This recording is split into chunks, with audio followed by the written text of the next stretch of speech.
दोस्तों, आपने श्री हित प्रेमानंद गोविंद शरण महाराज जी के बारे में तो जरूर सुना होगा। आइए जानते हैं उनके जीवन के बारे में कुछ महत्वपूर्ण बातें। महाराज जी मूल रूप से उत्तर प्रदेश के कानपुर में सरसौल के आखिर गांव में रहने वाले हैं। महाराज जी का जन्म सात्विक ब्राह्मण परिवार में हुआ। उनका असल नाम अनिरुद्ध कुमार पांडे था। उनके दादाजी सन्यासी थे और पिता शंभू पांडे भी अध्यात्म की ओर खासा झुकाव था। लिहाजाबाद में उन्होंने भी संन्यास लिया। गोविंद शरण जी बड़ी कम उम्र में ही चालीसा का पाठ करने लगे थे। जब वे 5वीं कक्षा में थे तब वे गीता प्रकाशन की श्रीमुख सागर पढ़ने लगे थे। वह इस उम्र में जीवन का असली कारण भी तलाशने लगे थे। उन्होंने तब स्कूल में पढ़ाने वाले भौतिक ज्ञान को प्राप्त करने के महत्व पर भी सवाल उठाया था और कहा था कि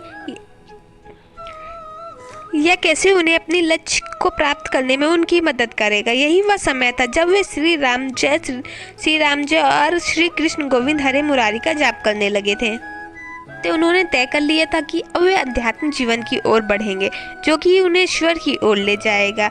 वह इसके लिए घर त्यागने के लिए भी तैयार थे। उन्होंने इस बारे में अपनी माँ को भी सूचित किया था। 13 साल की उम्र में तड़के 3 बजे वह अपना घर छोड़कर चले गए थे। आगे चल के उन्होंने संन्यास ले लिया और महावाक्य स्वीकार करने पर उन्हें स्वामी आनंदाश्रम का नाम मिला। आध्यात्मिक साधन के रूप में उन्होंने अपने जीवन काल में अधिकांशतः समय गंगा नदी के किनारे बिताया और उन्होंने अपने आश्रम तक का निर्माण नहीं किया था।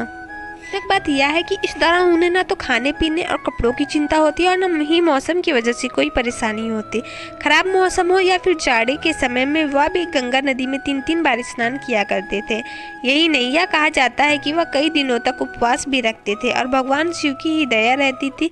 ठंड में कांपते शरीर के साथ भी भगवान की भक्ति में लीन रहते थे। जी बनारस में एक रोज पेड़ के नीचे ध्यान लगाए थे। तभी वह श्री श्याम जी की कृपा से वृंदावन की महिमा के प्रति आकर्षित हुए।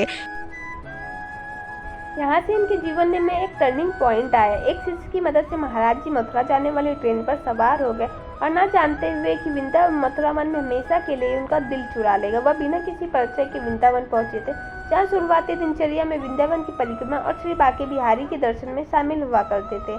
बांके बिहारी जी के मंदिर में एक संत ने उनसे कहा था कि श्री राधा वल्लभ के मंदिर में भी जाना चाहिए। के पश्चात वो राधा जी की सेवा में इस कदर लीन हो गए कि राधा नाम जपते हुए वृंदावन के ही हो गए। अब उन्हें वृंदावन के बाबा के नाम से भी जाना जाता है। महाराज के बारे में यह भी कहा जाता है कि उनकी किडनी लगभग 18 सालों से फेल है और वो डायलिसिस पर चल रहे हैं।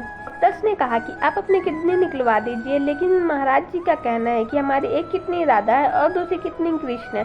हम राधा कृष्ण को अपने हृदय से कैसे निकलवा सकते हैं? हमें जब तक चलना होगा हम राधा रानी की कृपा से इन्हीं किडनियों के सहारे ही चलेंगे। इसके अलावा महाराज जी के कई ऐसे भक्त भी हैं जो उन्हें किडनी डोनेट करने के लिए तैयार है, लेकिन महाराज जी उनसे किडनियां लेने के लिए मना कर देते हैं। महाराज जी के मुख का तेज और उनका प्रवचन सुनने के बाद भी जरा भी इस बात का अंदेशा नहीं होता है कि उनकी दोनों किडनियां फेल हैं और डायलिसिस पर चल रहे हैं। देश विदेश से भी लाखों लोग महाराज के दर्शन करने के लिए वृंदावन की ओर आते हैं। दर्शन के उपरांत मंत्रमुग्ध होकर इनके प्रवचन भी सुनते हैं।